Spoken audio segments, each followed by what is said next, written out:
Bonjour, bonne année à tous. 2018, on y est. Je ne fais pas une vidéo pour faire une vidéo de plus, mais parce que, voilà, il y a quelque chose qui me chagrine au fond de moi, c'est la liberté, cette notion de liberté. J'ai l'impression que nous sommes de moins en moins libres. Parce que d'une part, vis-à-vis des administrations, par exemple, on ne nous écoute pas. Les fonctionnaires qui sont en face, alors soit n'ont plus le temps, soit s'en foutent, mais ils ne nous écoutent pas. Écrivez aux impôts, téléphonez-leur, il n'y a jamais personne. Allez les voir. On vous renvoie sur l'ordinateur. Et l'ordinateur répond rien. Et on vous dit d'ailleurs que si vous avez une réponse sur l'ordinateur, ça sert à rien. Parce que ça compte pas. Ça, c'est pas du jeu. Je vous parle des impôts, je vous parle aussi du RSI. Le RSI, s'il se plante sur le montant des cotisations que vous avez payées, n'essayez pas d'arranger le truc, parce que même au bout de 3 lettres recommandées, on continue toujours à vous demander la même chose. Donc, c'est à croire qu'il n'y a plus personne au téléphone. Allô, il y a quelqu'un, il n'y a plus personne au téléphone. Tout le monde s'en fout, alors c'est fait exprès, pour nous plonger dans une merde monumentale. Et dans la merde monumentale, on y est. Moi, je rêve pas ma vie, ma société, celle de mes enfants comme ça. J'ai envie qu'on crée. Là, on n'est pas dans la créativité. On n'est pas dans les 3 grands A de Lacan, l'art, l'autre et l'amour. Non, il n'y a plus de rencontre. On a supprimé la rencontre, on a mis de l'ordinateur, on a mis de l'administratif, des lois, des règles. L'autre jour, je suis allé à la poste pour envoyer. J'ai demandé quelques récépissés. C'était le directeur qui était au guichet, parce qu'a priori, je sais pas, ils étaient tellement dépassés, les pauvres, que le directeur était au guichet, en train de guichet. Il m'a dit non, mais je vous en donne qu'un. Mais j'ai mis l'année passée avec un, il m'en faut une dizaine de récépissés. Il m'a dit non, mais vous vous rendez compte combien ça coûte un paquet de récépissés comme ça? Je vous en donne pour 15 euros là. J'ai dit, vous voulez que je vous les paye? Mais on rêve ou quoi? Et en plus, il m'a fait la leçon. Alors là, moi j'ai dit attention, ça ne va plus. Ça ne va plus du tout. C'est pas à cause de la poste, c'est pas à cause des impôts, c'est pas à cause du RSI. C'est à cause de tout ça. Cette accumulation de c'est trop. C'est trop. Est-ce que vous croyez franchement que la psyché, elle est faite pour vivre ça?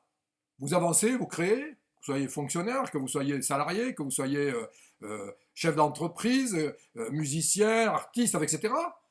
Vous avez quelque chose dans la tête qui vous pousse à créer, à fabriquer de l'idée et du produit, quel qu'il soit uniquement psychique ou créatif, et qu'il soit financier après par derrière, bien sûr, ça arrive. Mais pas être embrumé par toutes ces oppositions, cette résistance permanente qui fait que finalement on n'a plus envie de bosser. Et je comprends que tous les magasins ferment, toutes les petites entreprises se cassent la gueule, les petits commerçants, mais moi je les vois défiler, j'en vois plein qui ont envie de se flinguer, d'arrêter, de foutre les camps en Amérique, en Espagne, au Portugal, au Tanganyika. Les gars n'en peuvent plus, mais réveillez-vous. Et Macron nous dit, vous m'avez élu. Alors, les Français ne t'ont pas élu Macron. Ça c'est clair. Les Français ne voulaient plus de la droite et de la gauche. Ils étaient partis donc pour élire du Front National. Mais le Front National, c'est vrai que c'était pas le grand truc. Et Macron arrive, et donc Macron va remplacer le Front National. Macron est une forme de Front National bis. Mais dans la démarche de Monsieur le Président, qu'est-ce qu'il propose d'humain? Alors j'entends tous les jours, ça va péter. Il va y avoir la révolution. Non, parce que les Français ne sont pas assez sûrs. Mais c'est vrai qu'on en a ras-le-bol. Il y en a ras-le-bol. Alors, faire de la résistance psychique, ne pas accepter tout ce cirque dans les administrations où on vous renvoie, on vous humilie, on vous explique que vous êtes un nul, que vous avez tort, vous n'aurez jamais raison devant un fonctionnaire d'administration, jamais. C'est toujours de votre faute, toujours. Alors, prendre le mouchoir, pleurer, partir, rester, que faire? Résister. Résister psychiquement, c'est-à-dire, même si ce n'est pas une révolution immédiate ou flagrante, on ne fait rien péter. Mais là, c'est dire non. C'est commencer à dire non. Non. Moi, je ne suis pas né pour vivre ça. Je ne veux pas vivre dans une société comme ça ne m'intéresse pas, ça ne m'intéresse plus. Je ne peux pas partir à l'étranger parce que c'est pareil ailleurs. Nous ne voulons plus de cette société. Cette société n'est pas faite pour l'homme. Cette société n'est pas faite pour l'être humain. Cette société ne correspond pas à notre psychisme. Notre psychisme veut sortir du binaire, d'un concept binaire, d'opposition, du manichéisme, pour aller vers du ternaire. Parce que le ternaire, c'est la créativité. Regardez la campagne, regardez tout ce qui a été créé, les fleuves, les rivières, les montagnes, les prés, la verdure, les vaches, les oiseaux. La multitude, la différenciation. La créativité, c'est ça. C'est pas rester dans le binaire. Dans un binaire qui nous limite, qui nous atrophie, qui ne montre qu'un très faible aspect de l'être humain, c'est-à-dire uniquement une photocopie de papa ou de maman, comme disait Platon, d'une pure imitation. L'être humain n'a pas été fait pour être une imitation de quelque chose.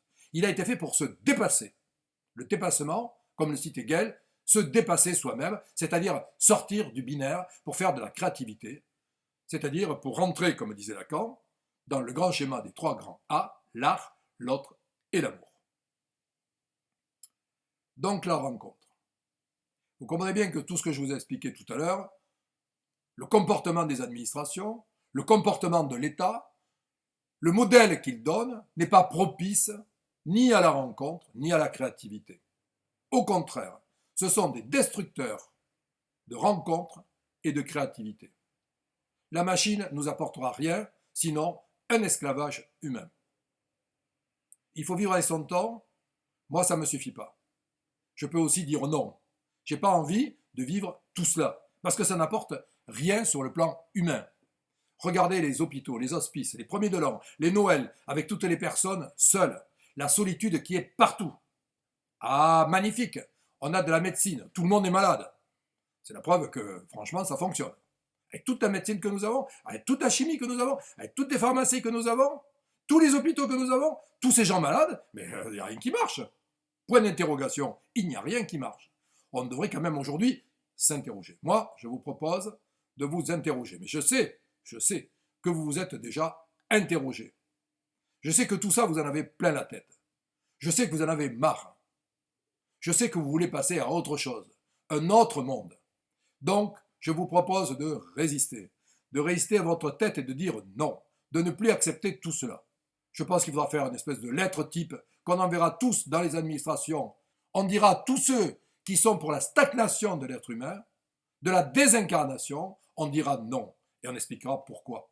Parce que nous ne sommes ni des robots, ni des machines, car nous sommes des êtres humains qui devons être pris en compte, et nous ne le sommes pas. Sans communication, pas d'évolution possible. La rencontre, pourtant, elle est signalée comme majeure dans l'Égypte ancienne. Elle est signalée comme majeure au Moyen-Âge. Les maîtres quartiers du Moyen-Âge, dans le tarot initiatique, placent la rencontre, le mat, comme étant la carte sans nombre. C'est-à-dire, il y a 21 cartes, elle n'a pas de nombre. Elle serait la 22, mais ce n'est pas sa place, la 22. Elle peut se mettre partout dans le jeu. Et vous savez que les personnages du tarot initiatique, les 21 lames, ce sont des personnalités énergétiques différentes, ce sont des moments, des instants de notre existence, et le mat est là pour faire le joint, le lien entre les rencontres des uns et des autres. Ce que Jung appelle la synchronicité. Mat, la déesse Mat, la fille du dieu Thoth, celle qui permet et facilite les rencontres. Je ne peux évoluer que parce que je rencontre une autre personne. Parce que cette personne va m'apporter quelque chose qui va me faire me dépasser. Dans le cadre du compagnonnage de l'apprenti, de l'ouvrier et du maître, il y a des étapes à suivre. Ces étapes sont des étapes de rencontres successives les unes et les autres, d'identification, d'abord au père et à la mère, bien sûr, aux grands-parents quand ils existent et qu'on ne les a pas largués dans des maisons de retraite, ou pire. Des identifications aussi à nos maîtres d'école, quand ils font leur boulot et qu'ils peuvent le faire, à nos professeurs, à nos maîtres en général, pour que nous puissions subir un apprentissage au contact des autres, au contact de l'autre. Sans l'autre, pas de dépassement possible, pas d'identification possible, nous restons de simples photocopies comme je vous le disais tout à l'heure. Ce qui veut dire que notre société doit suivre ce modèle de la rencontre. On doit faciliter les rencontres. On doit permettre aux jeunes de bouger, par exemple, de prendre des trains, d'avoir des déplacements gratuits, la rencontre, l'ouverture, pas la fermeture. Si aujourd'hui des frontières se ferment, si on voit le Brexit, si on voit ce qui se passe sur la frontière espagnole-française, c'est parce que les gens veulent revenir aussi à des origines, à leur identité, à leur source. Il y a ce désir-là de revenir à son identité. C'est pour ça que moi je ne crois pas à une Europe des nations, mais c'est une Europe des régions. Il faut que chacun puisse se retrouver dans sa culture, dans son ethnie, dans ses traditions, dans son folklore. Quand tout va mal et que tout part à volo, eh bien il faut se recentrer.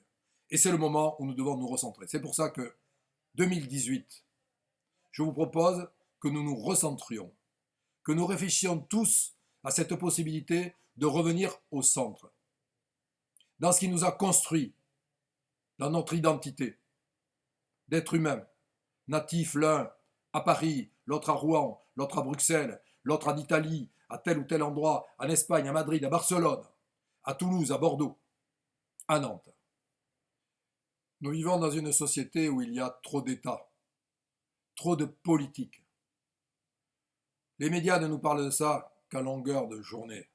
Nous rabattent les oreilles sur les réalisations de l'État, du gouvernement, de tel homme politique ou de tel autre homme politique. Mais l'homme ordinaire s'en fout. Il s'en fout. Que l'on mette en vedette tous ces gens-là, ils s'en foutent. Ce qu'il veut, c'est qu'on le mette en avant, lui, dans sa peine, dans son effort, dans son travail, dans sa volonté à réussir, dans sa volonté à s'intégrer dans une société humaine, et pas une société où l'on le considère uniquement comme un numéro de sécurité sociale, un numéro d'appel à la CAF, un numéro d'appel aux impôts, un numéro d'appel dans telle ou telle autre administration, avec un tampon dessus. La créativité est le moteur d'une société. Le plus important pour nous, c'est la société, c'est notre société civile. On doit lui permettre de créer, on doit lui permettre de s'élever, on doit lui permettre de s'extraire, d'inventer, de faire de la recherche dans tous les domaines. Mais pas au service du profit, au service de l'être humain. Nous sommes engagés sur une très mauvaise voie. Jung nous avait prévenu en 1941 où il nous disait que l'humanité attendait à nouveau son déluge physique et qu'en réalité ce serait un déluge psychique. Oui, c'est un déluge psychique. Parce que la psyché humaine n'est pas faite pour supporter autant de résistance, autant de contraintes, autant d'administration, autant d'administratifs, autant d'État, d'étatisation, autant de politique. La psyché, elle est faite pour être libre, pour pouvoir créer. Elle n'est pas faite pour être taxée en permanence. Taxée par des refus, taxée par des magouilles, taxée par des résistances, taxée par des empêchements, taxée par des tracasseries. La psyché, elle n'est pas faite pour subir tout ça. Elle s'enflamme. Elle s'enflamme, elle crée des névroses, elle crée des psychoses, elle implose, elle crée de l'effraction du symbolique, elle fait péter les câbles, péter les plombs. Les gens se radicalisent. Pour ça, pour d'autres raisons, mais pour ça en général, imaginez que tout ça se généralise. Imaginez qu'il y ait une véritable épidémie de ce que je suis en train de vous raconter. Une véritable endémie qui nous ravage. Pas physique cette fois-ci, comme la peste ou le choléra, mais psychique. Que tout le monde se mette à sortir dans la rue avec un fusil, rouler sur les gens avec des camions, péter un plomb. Faut-il que l'on en arrive là pour comprendre que nous sommes sur la mauvaise voie, sur une sale pente? Je ne pense pas qu'il suffise de se laisser porter, parce qu'il y en a qui sont dans la perversion. Ils ne sont pas nés pervers, mais ils le sont devenus. Mais du coup, voilà, c'est leur mode de vie, leur raison d'exister. Conclusion, ils vont nous conduire sur la voie de la perversion encore un peu plus, c'est-à-dire la voie du mensonge, de la négation, de la manipulation. Une voie qui ne va pas nous conduire dans la créativité, mais droit dans le mur. Donc, que faire? Eh bien, de la résistance, nous-mêmes, c'est dire non. L'être humain veut de l'humanité. Il ne veut pas que de la rentabilité et du profit. Il attend autre chose. La personne qui vit avec vous, qui a vécu avec vous et qui vous a harcelé de sa perversion narcissique, qui vous en a fait voir des vertes et des pas mûres, qui vous a amené là où elle voulait vous amener, c'est-à-dire à l'anéantissement complet de votre moi, au quasi-suicide parfois même, à cette personne-là qui vous mène par le bout du nez, qui continue à s'amuser avec vous, uniquement pour combler sa carence affective, eh bien à un moment donné, il ne faut plus rentrer dans son jeu. Il ne faut plus essayer de s'expliquer. Il ne faut plus croire qu'elle va guérir, même si vous l'aimez. Il faut dire non, elle ne guérira pas. Cette pathologie est une pathologie qui est grave. La perversion narcissique est une pathologie qui est grave. Il faut dire non. Non, à un moment donné, il faut dire non. Stop, je ne veux plus jouer ce jeu-là. La société, notre société, a suivi ce courant-là. Parce que tous ceux qui nous dirigent dans les administrations, les politiques, sont des gens qui sont carencés la plupart du temps, carencés affectivement, ou on leur a donné de tels ordres qu'ils n'ont pas d'autre moyen que d'être pervers et d'avoir un comportement pervers. Et la plupart du temps, quand ils dirigent, ou ils sont à la tête ou à la direction de quelque chose, ils sont pervers narcissiques. Désormais, le vrai combat que nous devons mener dans cette société, si nous voulons qu'elle change, c'est mener un combat contre la perversion narcissique. C'est dire non, non, non, et encore non. Je vous souhaite une bonne soirée. Je vous propose de méditer sur tout ce que je viens de dire, et c'est ce que je nous souhaite pour 2018, apprendre et dire non. À bientôt.